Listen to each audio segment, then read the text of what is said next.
이렇게 만나 뵙게 돼서 반갑습니다. 먼저 이렇게 부족한 종에게 말씀을 함께 나눌 기회를 주신 하나님과 또 우리 라이프 크릭 교회 성도 여러분께 감사드립니다. 성경 66권 중에 여인의 이름이 제목으로 붙은 책은 단 2권 뿐입니다. 그것은 이제 에스더서와 룻기입니다. 그 중에서도 에스더는 이스라엘 여인이었지만 룻은 유일하게 이방 여인으로 성경의 책 제목에 이름을 남긴 사람입니다. 룻이 속해 있던 모압 족속은 이스라엘과는 역사적으로 적대 관계에 있었습니다. 신명기 23장에 보면 애굽인은 한 3대 정도 지나면 여호와의 총회에 들어올 수 있다고 한 반면 모압은 10대까지 그리고 영원히 여호와의 총회에 들어올 수 없다고 못 박아 말하고 있습니다. 그 정도 사이가 안 좋았는데 그 이유에 대해서 보면 신명기에 보면 그 이유는 이스라엘이 출애굽 이후에 가나안 땅으로 들어갈 때 모압은 그들이 자기 땅을 통과해 지나가는 것을 못 가게 막았습니다. 막았을 뿐 아니라 발람에게 뇌물을 주어서 이스라엘을 저주하도록 만들었습니다. 이런 모압 족속의 한 여인이 성경의 한 책의 주인공으로 등장하게 된다는 것은 참 놀라운 일이 아닐 수 없습니다. 그런데 이뿐 아니라 룻은 이스라엘 역사상 최고의 임금인 다윗의 증조모가 되며 그뿐 아니라 마태복음에 나오는 예수님의 족보에 그 여인으로서 이름을 남기게 됩니다. 그렇다면 룻은 어떻게 해서 모압 여인으로서, 이방 여인으로서 이처럼 놀라운 일을 역사적으로 남기게 된 것입니까? 룻은 한나처럼 믿음이 뛰어난 사람이었습니까? 아니면 에스더처럼 목숨을 걸고 나라를 구했습니까? 오늘 이 룻의 이야기를 통해 하나님께서 우리에게 주시는 그 믿음에 대한 말씀을 우리가 함께 경청하고 또 그 가운데 함께 결단하는 시간이 되었으면 합니다. 오늘은 룻기 중 단 2절만 읽었기 때문에 제가 그 줄거리에서 간략하게 설명드릴 필요가 있습니다. 이 이야기의 배경은 이스라엘의 사사 시대로서 유대 땅 베들레헴에 엘리멜렉이라는 사람이 있었습니다. 이 엘리멜렉이라는 이름은 나의 하나님은 왕이시다라는 이름으로 그 사람이 경건한 자의 이름을 갖고 있음을 알 수 있습니다. 하지만 엘리멜렉은 이스라엘의 흉년이 들자 자신의 생존을 위해서 그 아내 나오미와 2 딸을 데리고 모압 땅으로 건너가게 됩니다. 역사적으로 이스라엘의 적대 관계에 있는 모압이었지만 그는 생존을 위해 모압으로의 이주를 택한 것입니다.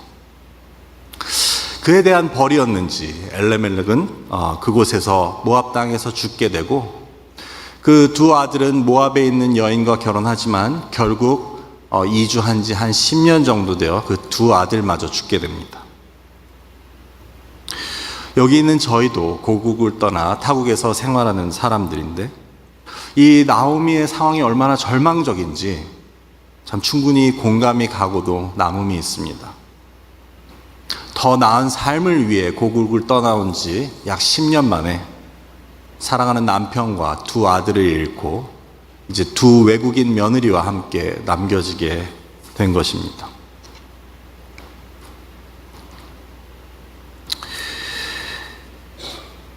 타국에 남겨진 이 상황을 얼마나 절망적인 상황이었을까요?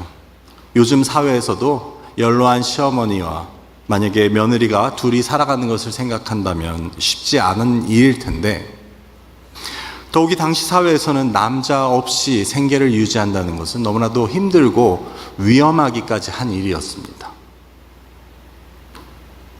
이런 상황에서 남편과 2 아들을 잃은 시어머니 나오미는 모든 것을 포기하고 홀로 고향으로 돌아갈 결정을 합니다. 여기서 이제 오늘 우리가 함께 읽은 본문 말씀으로 연결됩니다. 두 모압 며느리는 이미 출가한 여인의 도리에 맞게 시어머니를 따라 이스라엘로 가겠다고 합니다. 하지만 나오미는 그 두 며느리에게 말합니다. 너희는 이제 각각 아버지의 집으로 돌아가서 새 남편을 만나 새 삶을 시작하도록 하여라. 너희가 너희 죽은 시아버지와 남편에게 친절을 베푼 것 같이 나의 하나님 여호와가 너희에게 친절을 베푸시길 기도하겠다. 홀로 된 시어머니 나오미로선 참 배려 깊은 마음이 아닐 수 없습니다. 이제 자식들도 없고 그 며느리에게라도 돌봄을 받으며 살아가야 할 터인데 그 젊은 며느리들의 앞날을 생각해서 그들에게 자유를 주려고 하는 것입니다. 하지만 그 두 며느리는 그 시어머니가 칭찬한 대로 아주 인품이 좋았던지 그 어머니의 말씀에 소리를 높여 울며 이렇게 말합니다. 아닙니다. 저희는 어머니와 함께 어머니의 백성에게로 따라가겠습니다. 고마운 일이지만 시어머니는 다시 한번 말리고 결국 둘 중에 작은 며느리는 고향 땅으로 돌아갑니다. 하지만 룻은 끝까지 시어머니를 따르겠다고 하며 오늘 본문과 같이 결단하고 말합니다. 룻이 이르되 내게 어머니를 떠나며 어머니를 따르지 말고 돌아가라 강권하지 마옵소서. 어머니께서 가시는 곳에 나도 가고 어머니께서 머무시는 곳에 나도 머물겠나이다. 어머니의 백성이 나의 백성이 되고 어머니의 하나님이 나의 하나님이 되시리니 내가 죽는 일 외에 어머니를 떠나면 하나님 여호와께서 내게 벌을 내리시고 또 벌을 내시길 바랍니다. 결국 룻은 시어머니를 따라 이스라엘로 가게 됩니다. 하지만 여기서부터 하나님의 일하심이 시작됩니다. 사실 나오미가 이스라엘로 돌아가겠다고 한 것도 그리고 그 며느리 룻이 시어머니를 따르게 한 것도 무슨 기대나 희망이 있어서 그런 것은 아니었습니다.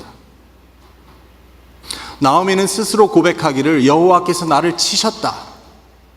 이제는 나를 나오미, 기쁨이라고 부르지 말고 마라, 괴로움이라고 불러라. 즉 이렇게 말할 정도로 자포자기의 상태에 있었습니다.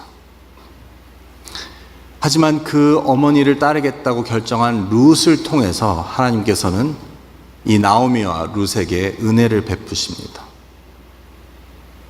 그리고 이 결국 며느리 룻을 통해 나오미는 아이를 얻게 되고 그를 통해 집안의 대도 잇게 되고 또 자신의 재산도 회복합니다.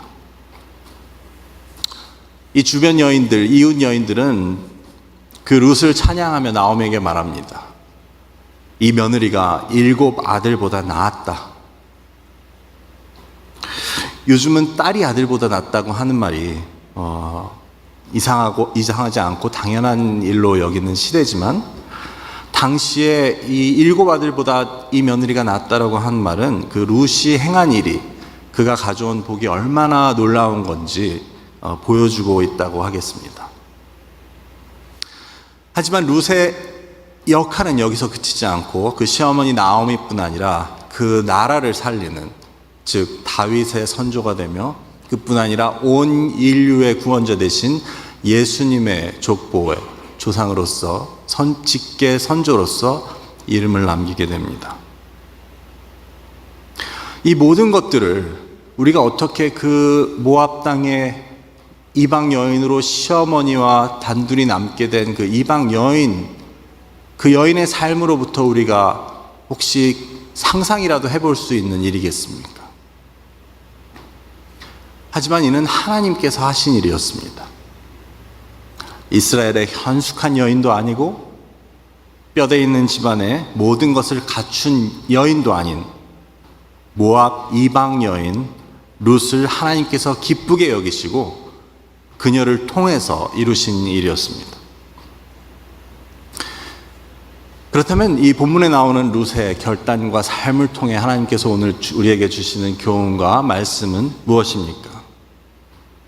첫째로 본문에 나오는 룻의 결단을 통해 하나님께서는 우리가 지금 우리에게 주어진 사람, 우리에게 맡겨진 사람들에게 신실함과 사랑으로 최선을 다할 것을 가르쳐주고 계십니다.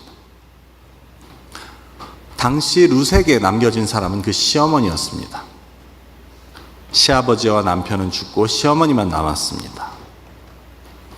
그 연로한 어머니는 성경에 의하면 나이가 많아 아이를 낳을 수도 없었고 또 이스라엘의 무슨 재산이나 근거지를 가지고 있는 것도 아니었습니다.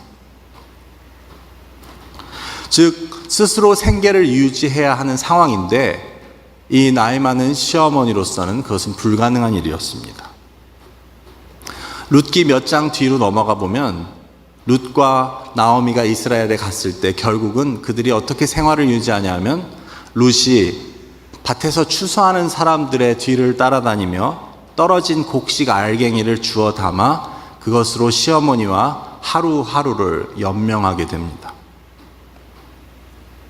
이 룻이 없이는 그 시어머니는 생계를 유지할 수도 없는 상황이었습니다.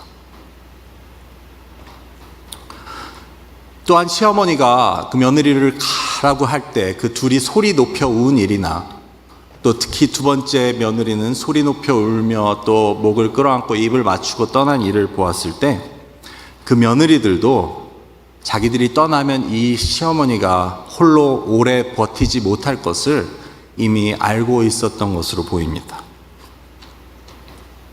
하지만 오르반은 그 시어머니의 그 말에 용기를 내어 결단하고 떠나는 것입니다.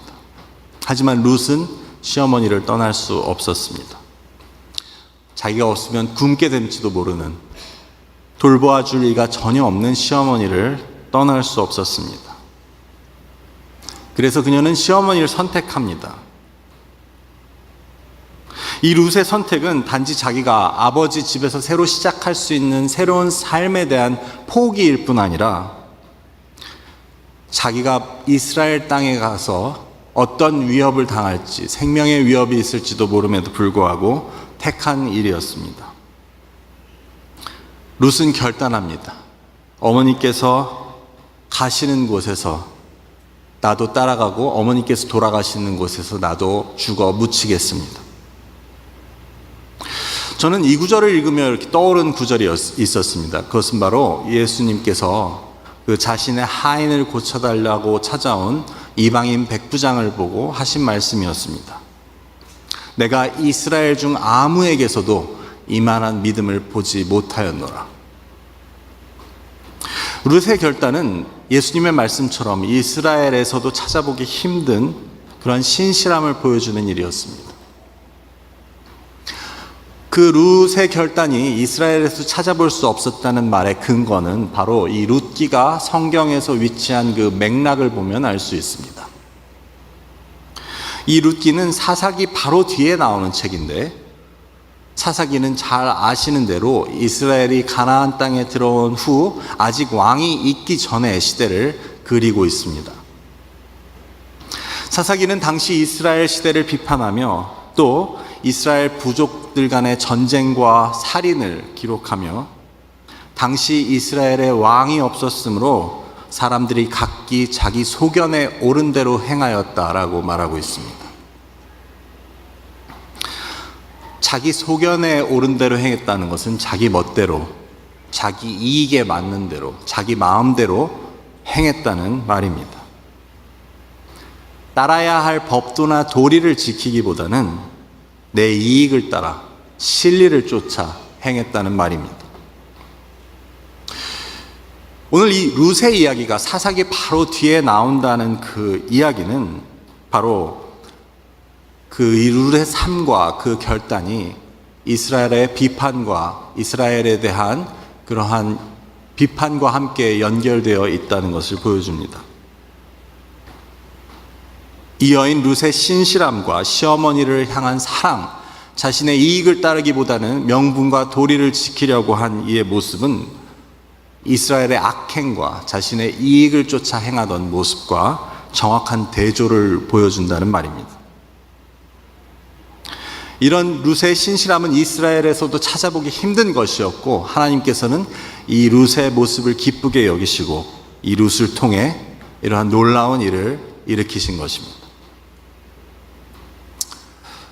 이처럼 우리는 이제 룻을 통해서 우리의 첫 번째 주는 교훈은 우리에게 맡겨진 사람, 주어진 사람에게 최선을 다해 신실함과 사랑으로 대해야 한다고 했는데, 그러면 오늘 우리에게 맡겨진 사람은 누구입니까? 하나님이 나에게 보내주신 사람은 누구입니까? 우리는 그 사람에게 혹은 사람들에게 신실함과 최선으로 대하고 있습니까? 이는 나에게 맡겨진 새 교인일 수도 있고, 아니면 내 주변에 어려움을 겪고 있는 형제 자매일 수도 있고, 아니면 교회 밖에 어려운 이웃일 수도 있습니다. 아니면 내가 지금 아직까지 하나님이 나한테 보내준 사람이라는 것을 아직 못 느끼고 있는 그 어느 누구일 수도 있습니다. 예수님께서는 비유를 통해 이렇게 말씀하십니다. 너희는 내가 줄일 때 먹이지 아니하였고 내가 나그네 되었을 때 영접하지 않았다. 그러자 그들이 말했습니다. 아니 예수님, 저희가 언제 그랬습니까? 예수님의 대답은 너희 중 지극히 작은 자 하나에게 하지 않은 것이 나에게 하지 않은 것이다 라고 말씀하셨습니다.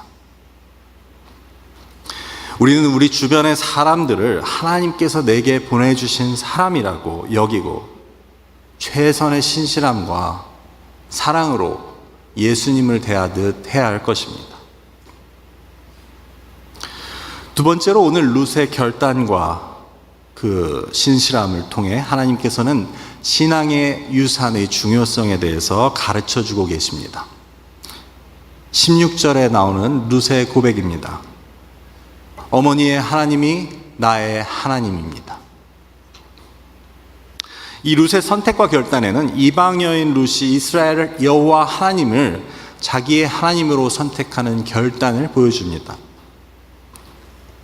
앞선 15절에서 마지막으로 오르바가 떠날 때 나오미는 이렇게 얘기합니다. 봐라, 내 동서 오르바는 그 백성과 그 신들에게로 돌아갔다. 이에 대해 16절에서 룻은 이렇게 얘기합니다. 어머니의 백성이 나의 백성이고 어머니의 하나님이 나의 하나님입니다. 오르바는 그 자신의 신들에게로 돌아간 반면 룻은 시어머니 나오미의 하나님이 나의 하나님이라고 고백합니다. 이전에 시어머니 그 나오미는 룻에게 이렇게 말했습니다. 나는 이제 더 이상 너에게 줄 것이 없다. 아무것도 없으니 이제 돌아가라. 하지만 여기서 나오미가 생각하지 못한 것이 있었습니다. 그것은 바로 신앙의 유산, 하나님께 대한 믿음이었습니다. 룻이 시어머니의 하나님을 자기의 하나님이라고 고백하고 이스라엘로 돌아가기로 결단한 순간, 그 순간이 하나님 보시기에는 모든 것이 역전되는 순간이었습니다. 룻의 선택은 결국 이 두 자부를 구원하게 될 그 친족 보아스의 축복과도 연결되어 있고, 그것을 보면 우리가 또 알 수 있는 것은 2장 12절에서 보아스는 룻을 이렇게 축복합니다. 여호와께서 내가 행한 일에 보답하시기를 원하며 이스라엘 하나님 여호와께서 그의 날개 아래 보호받으러 온 너에게 온전한 상 주시기를 원하노라. 여기서 내가 행한 일에 대한 보답이라는 것은 바로 룻이 시어머니 나오미를 택한 것이었고, 여호와의 날개 아래 보호를 받으러 왔다는 것은 바로 어머니의 하나님 여호와를 룻의 하나님으로 택한 그 결단을 보여줍니다. 이처럼 룻은 오르바와 달리 어머니의 하나님을 택함으로 결국 하나님의 자녀 이스라엘 백성이 됩니다. 이것이 바로 그가 어머니 나오미로부터 물려받은 신앙의 유산이었습니다. 나오미는 자기는 아무것도 갖고 있지 못하다고 했지만 자신의 삶을 통해 룻에게 여호와 하나님에 대한 신앙을 물려주었고, 룻은 그 시어머니가 믿었던 여호와 하나님을 나의 하나님이라고 고백함을 인해 그 삶을 180도 바꾸게 된 것입니다. 이처럼 신앙의 유산은 우리가 자녀에게 물려줄 수 있는 그 어떠한 유산보다도 더 큰 유산이라고 할 수 있습니다. 우리는 신앙의 선조들, 믿음의 조상들의 그러한 믿음을 물려받아 그들이 삶을 통해 경험하고 고백한 하나님을 우리의 하나님으로 받아들이는 것이 중요하며, 또한 그 믿음을 발전시켜 우리 자녀들에게 다른 것이 아닌 신앙의 유산을 물려주는 일에 최선을 다해야 합니다. 그렇다면 신앙의 유산을 물려줄 수 있는 가장 좋은 방법은 무엇입니까? 그건 어떻게 보면 그게 가장 어려운 일일 수도 있는데, 즉 그것은 우리가 신앙의 본을 보이는 것입니다. 자녀는 부모의 말이 아닌 부모의 뒷모습을 보고 배운다는 말이 있습니다. 말 아닌 신앙의 모습을 보임으로 인해 우리 자녀에게 물려줄 수 있는 가장 큰 유산을 물려주는 우리가 되길 바라고, 또 우리 자녀들의 신앙 교육에 가장 앞장서는 라이프 크릭 교회가 되기를 축원합니다.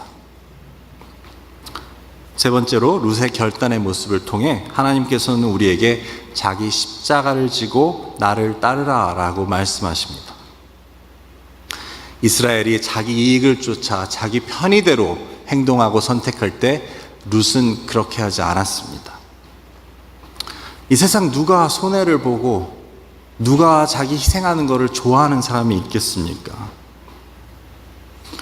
하지만 성경과 기독교의 역사는 보여줍니다. 나의 손해가 없이는 타인을 이롭게 할 수 없고, 나의 희생이 없이는 남을 사랑할 수 없습니다. 심지어 전능하신 하나님께서도 그 세상을 사랑하시는 그분의 사랑을 자신의 전능하신 능력으로가 아닌 독생자를 내어주시는 그 희생을 통해 그 사랑을 이루셨습니다. 하나님의 아들 예수 그리스도께서도 그 바다를 잠잠케 하시던 그 능력을 통해서가 아닌 저항 없이 십자가에 못 박히시는 그 희생과 자기 부인을 통해 그 사랑을 보여주셨습니다. 기독교가 힘이 있는 것은 그 세상의 어떤 힘도 역사적으로 기독교를 짓누르지 못한 것은 기독교가 이적과 기사와 능력이 아니라 희생을 통해서 증거되었기 때문입니다. 오늘날의 교회가 힘을 잃었다는 이야기를 합니까?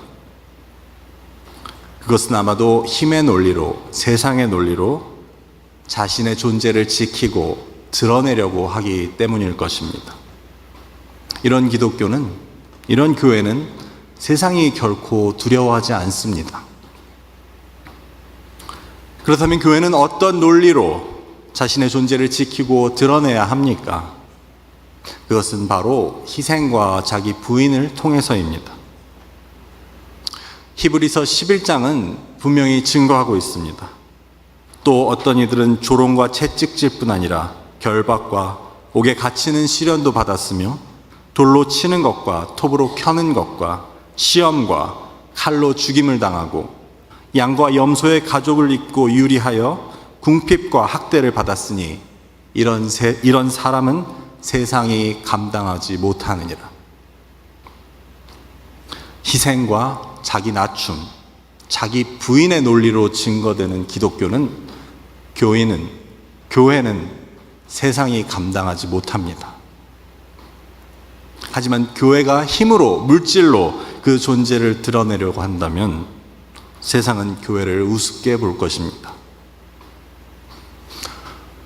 예수님께서 세상을 이기신 것은 그 천군 천사로 물리치신 것이 아니라 자기를 낮추셔서 죽기까지 복종하심으로 십자가를 통해 세상을, 죽음의 권세를 이기셨던 것입니다. 룻의 고백으로 돌아가서 룻이 시어머니를 따르고 여호와 하나님을 나의 하나님으로 삼겠다는 것은 엄청난 희생과 자기 부인을 통해서 가능했습니다.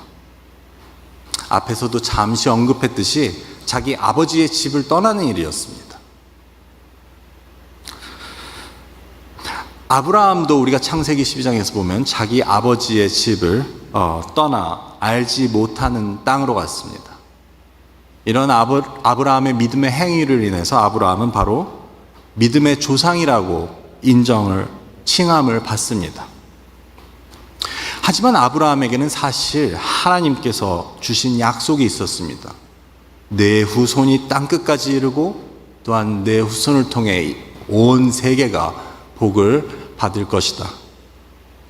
이런 약속이 있었고 약속을 믿고 아브라함은 아비집을 떠났습니다. 하지만 룻은 어떻습니까? 그런 약속도 없이 그런 비슷한 희망도 없지만 시어머니를 따라 아비집을 떠나기로 결단합니다.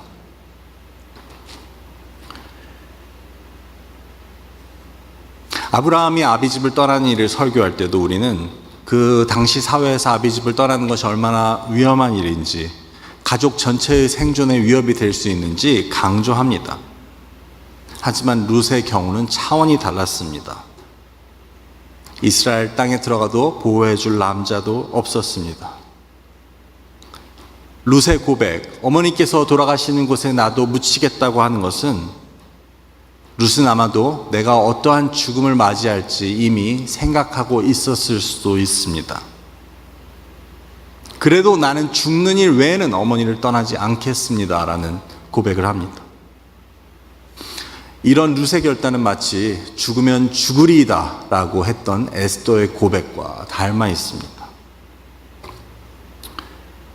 에스더의 결단은 나라를 구하기 위한 것이었습니다.